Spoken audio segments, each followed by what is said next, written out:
Hello friends, welcome to judicial exam preparation platform. आज मैं आपके लिए लाई हूँ ऑर्डर 2 ऑफ सीपीसी। ऑर्डर 2 जो है वो है फ्रेम ऑफ सूट। हम पिछले वीडियोस में ऑर्डर्स को लर्न करने की टेक्निक ऑलरेडी देख चुके हैं। अब हम आगे जो वीडियोस जैसे जैसे आते जाएंगे उनमें कौन से ऑर्डर हमें पढ़ना है और उन ऑर्डर्स के कौन से इम्पॉर्टेंट रूल हैं, क्योंकि हम जानते हैं सीपीसी में ऑर्डर्स में बहुत सारे रूल हैं। ये सारे रूल हमारे लिए इम्पॉर्टेंट नहीं है। एग्जामिनेशन पॉइंट ऑफ व्यू से जो रूल्स इम्पॉर्टेंट हैं हम सिर्फ उन्हीं रूल्स को देखेंगे। चलिए आगे बढ़ते हैं हम इस वीडियो में।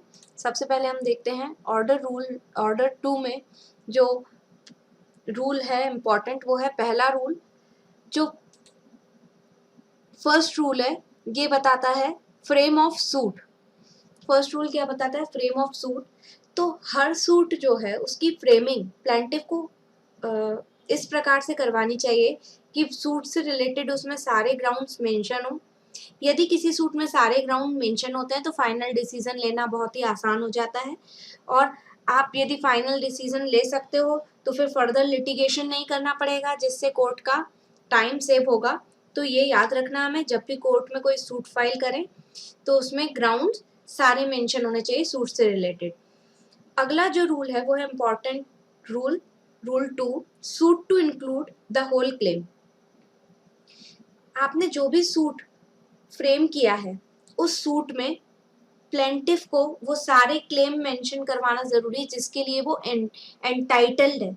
ऐसे सारे अधिकार जो उस मुकदमे में प्लेंटिफ को प्राप्त होते हैं, उसके हक की बातें हैं, जिन चीज़ों को वो प्राप्त करने का हकदार है, उन सारी चीज़ों को हम सूट में मेंशन करेंगे।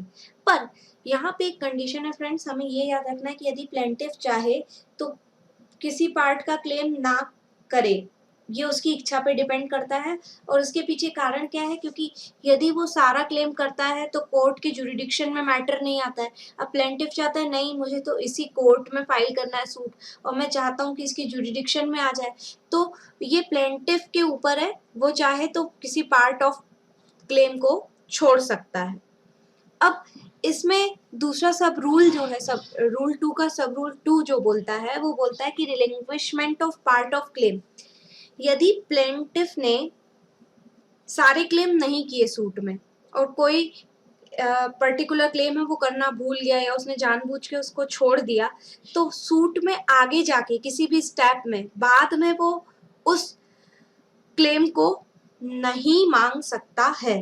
इसका मतलब ये हुआ कि सारे क्लेम को फर्स्ट स्टेज में ही प्लेंटिफ को लेना है। रिलिंक्विशमेंट अलाउड है, पर यदि रिलिंक्विशमेंट को बाद में जाके क्लेम करना चाहे प्लेंटिफ तो उसको नहीं मिलेगा। अगला जो सब रूल है, omission to sue for one of several relief.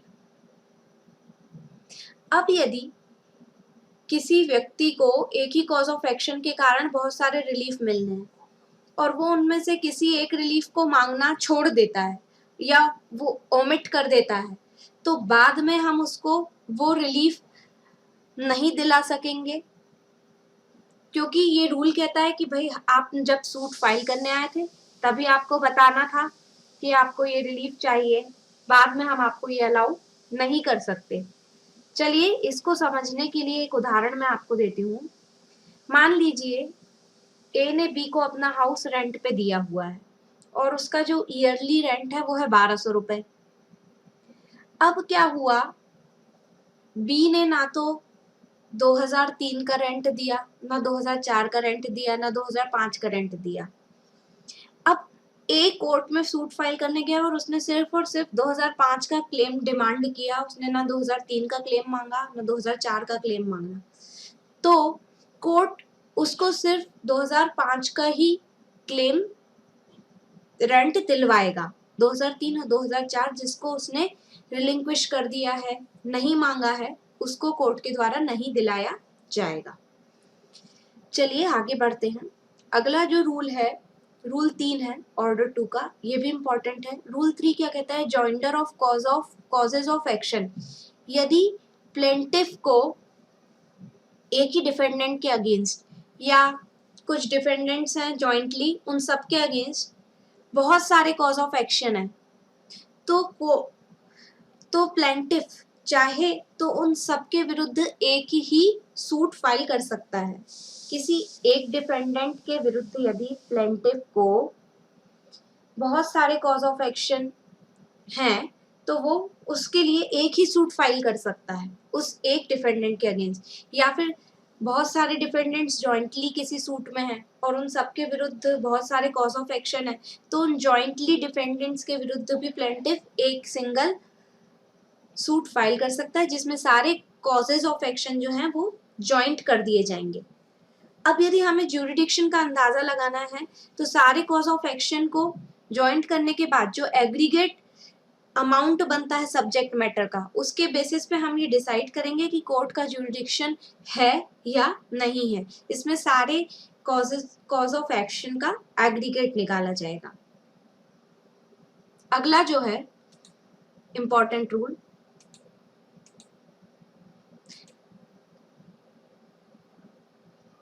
अगला इंपॉर्टेंट रूल है रूल 4। रूल 4 कहता है only certain claims to be joined for recovery of immovable property।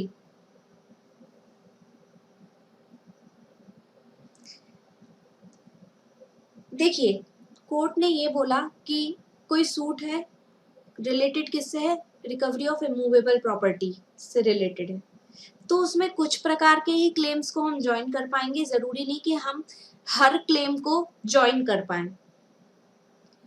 ठीक है, सम कॉज ऑफ एक्शंस जो हैं उनको ज्वाइंट कर दिया जाएगा, लेकिन उसमें कोर्ट की परमिशन लेनी पड़ेगी। ये याद रखिए, हम रूल 3 में पढ़ गए हैं jointer of causes of action, लेकिन रूल 4 हमें ये बताता है कि यदि सूट रिलेटेड है रिकवरी ऑफ इमूवेबल प्रॉपर्टी से, तो जरूरी नहीं कि हम सारे क्लेम्स को ज्वाइंट कर पाए, हम कुछ ही क्लेम्स को ज्वाइन कर सकते हैं और वो क्लेम्स को ज्वाइन करने के लिए हमें कोर्ट की परमिशन लेनी पड़ती है। अब वो कौन से क्लेम हैं जिनको ज्वाइंट किया जा सकता है, तो देखिए, मींस प्रॉफिट से रिलेटेड कोई क्लेम है, या फिर रेंट ड्यू है, एरियर्स ऑफ रेंट ड्यू है, तो उनसे रिलेटेड इमूवेबल प्रॉपर्टी का केस है, उसमें हम उसको ज्वाइंटली क्लेम कर सकते हैं। या फिर इमूवेबल प्रॉपर्टी से रिलेटेड किसी सूट में कोई ब्रीच ऑफ कॉन्ट्रैक्ट हुआ है, तो उस ब्रीच ऑफ कॉन्ट्रैक्ट के कारण जो डैमेजेस हैं, उन डैमेजेस के लिए कोर्ट केसेस को ज्वाइन किया जा सकता है। और अगला केस ये बताता है कि जिनमें सेम कॉज ऑफ एक्शन के कारण रिलीफ्स है, तो वो सारे रिलीफ्स के लिए भी हम क्लेम को जॉइंटली कर सकते हैं। ऑर्डर 2 का अगला जो इम्पोर्टेंट रूल है वो है रूल 6। रूल 6 क्या बताता है, power of court to order separate trial. अब देखिए, हम रूल 3 में पढ़ के आए थे कि कोर्ट कॉजेज ऑफ एक्शन को ज्वाइन किया जा सकता है, पर जहाँ पे कोर्ट को ऐसा लगता है कि यदि कॉजेज ऑफ एक्शन को ज्वाइन करेंगे तो उलझन पैदा हो जाएगी या फिर केस में डिले होगा, ट्रायल कन्वीनियंटली नहीं हो पाएगा, किसी केस का ट्रायल इनकन्वीनियंट हो जाएगा यदि आप कॉजेज ऑफ एक्शन को ज्वाइन करते हो, तो कोर्ट वहां पे ऑर्डर कर सकता है कि सेपरेट ट्रायल किया जाए। चलिए अगले रूल पे हम बढ़ते हैं। अगला रूल है रूल 7। रूल 7 है objections as to misjoinder. अब देखिए, जहां कहीं भी कॉज ऑफ एक्शन को मिस जॉइन होते हैं, ठीक है, तो इनके मिस जॉइन से रिलेटेड अगर हमें कोई भी मैटर उठाना है, कोई भी ऑब्जेक्शन लेना है, तो वो हम कब लेंगे, at the earliest possible opportunity पे लेंगे, या फिर जहां पे इश्यूज सेटल्ड हो रहे हैं वहां पे एट और बिफोर सेटलमेंट ऑफ इश्यूज पे लिया जाएगा। ठीक है, हाँ फ्रेंड्स, अब हम डिस्कस करने जा रहे हैं एक इम्पॉर्टेंट मैक्सिम जो आपके ऑर्डर 2 से रिलेटेड है। ये मैक्सिम है इंट्रस्ट रिपब्लिके अट सिट फिनिस लिटियम। इस मैक्सिम का क्या मीनिंग है, इस मैक्सिम का मीनिंग है कि स्टेट के इंटरेस्ट में ये होता है कि जो लिटिगेशन है उसका एंड हो जाए। और किसी भी लिटिगेशन का एंड कब होगा, जब उसका सूट प्रॉपरली फ्रेम होगा, उसमें सारे ग्राउंड्स होंगे, तो जल्दी जल्दी उस पर कार्यवाही की जा सकती है। इसलिए इंटरेस्ट रिपब्लिक अर्टसिट फिनिस लिटियम जो है ये अपने ऑर्डर 2 से रिलेटेड एक मैक्सिम है जिसको आप सभी को पता होना चाहिए। आई होप आपको ऑर्डर 2 बहुत अच्छे से समझ में आ गया होगा।